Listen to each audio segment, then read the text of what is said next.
And tell me, you're a retired diplomat. Will you just tell me what that entailed and what your work as a diplomat entailed?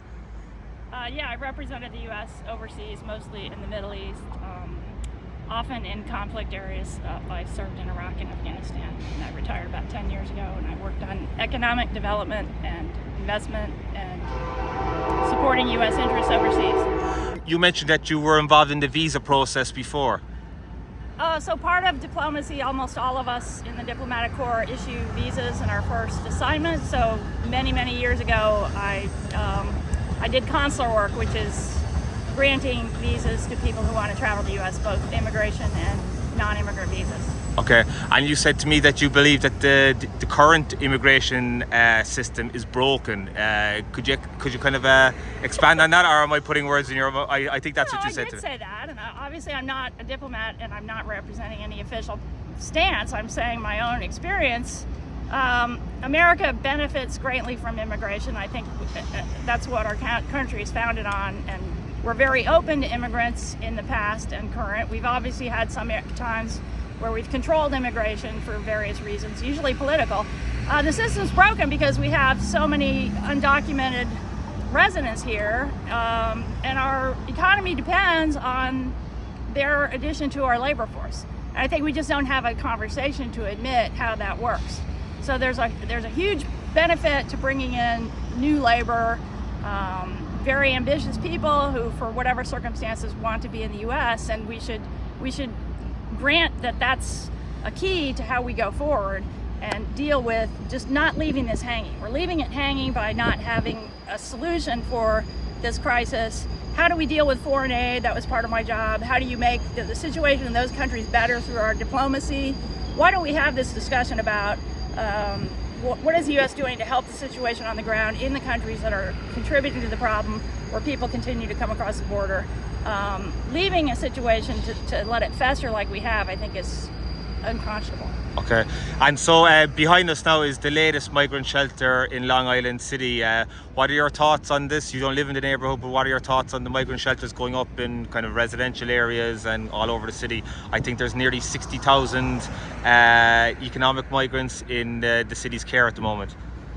So I don't live here, and I'm not an expert on what the mayor is doing. I know he's had this kind of dumped on him with other jurisdictions sending people here. I think that's also unconscionable to just export your problems, so to speak, for a political reason. They were dumped here because of Democratic-run cities. These are largely Republican jurisdictions sending migrants to another place. I think it's not good that they're not being cared for in the jurisdictions where they land. There is a huge problem at the border, but just to export it, to send it off to another consular district is also irresponsible. That said, I think you have a given situation, you have to house people responsibly and with care, and so putting them in areas where there's an identified space, I think is effective. I don't know what the long-term solution is. That's a lot of people to absorb. Yeah, it's. Do you think there should be a limit on the number of migrants that come into the city and other cities? That's a really hard thing to say. It's same thing when you have resettlement. How do you determine where people are ultimately resettled? You resettle them in areas that are seen to be able to absorb them best in terms of housing and jobs. That's your number one criteria. And again, I don't think we're having strategic conversations about that. I mean, obviously New York's a very big city. It has good transit. It has some underutilized space, but not much. It's very expensive. So that's a question I'd have. Is this the right place to put people in one of the highest cost of living cities in the world? But I think for now, it's good to put them in these areas where you've identified some temporary housing. Yeah, it's compassionate. Yeah, and you touched on something that a lot of people are kind of in dispute or debate over. It's an expensive city to live in.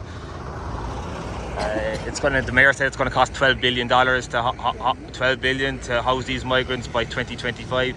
People are saying they're struggling with the high cost of living, and yet the city can find money to house and feed migrants.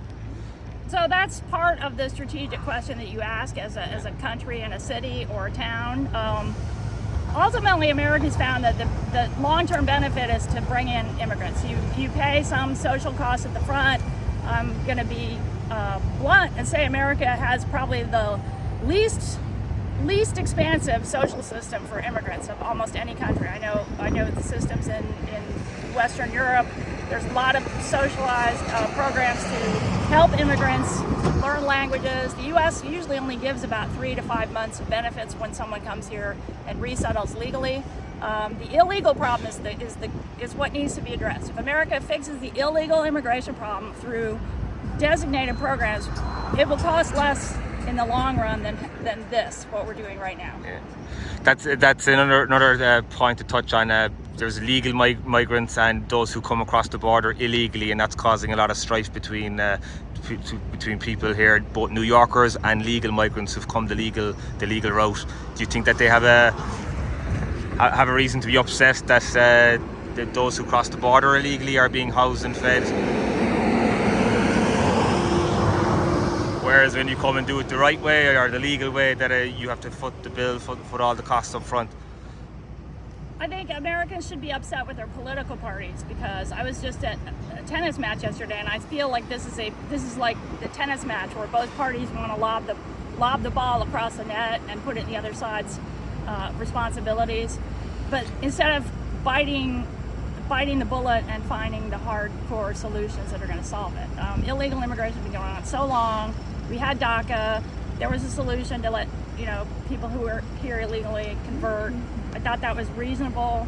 And then you have to, at the same time, look at ways to forestall making that an incentive for more illegal immigration, like I said. Yes, people who live here, I can understand their concern, because we also don't do a great job politically of explaining the benefits of migration. It's a political fact. It's going to keep happening as long as there's these problems in these countries along our border. I think you have to do a combination of enforcement and programs to deal with this situation that we know is going to continue as long as the economies there are not improving. So I think it's not great, but I do think you could do a lot more in the political sphere to sit down and talk in a bipartisan manner and find solutions instead of just lobbying the ball across to make political points at the expense of people who are in the worst possible circumstances of their lives. People don't come here because they really want to. They're often faced with no other solution. I've done refugee work. It's really grueling. It's really heart-wrenching. People don't leave home because they want to. I know a lot of Iraqis who left their homes because they were being kidnapped and killed, and relatives kidnapped and killed. You don't leave home, you don't become a migrant usually in this kind of circumstance out of some sense of luxury and entitlement.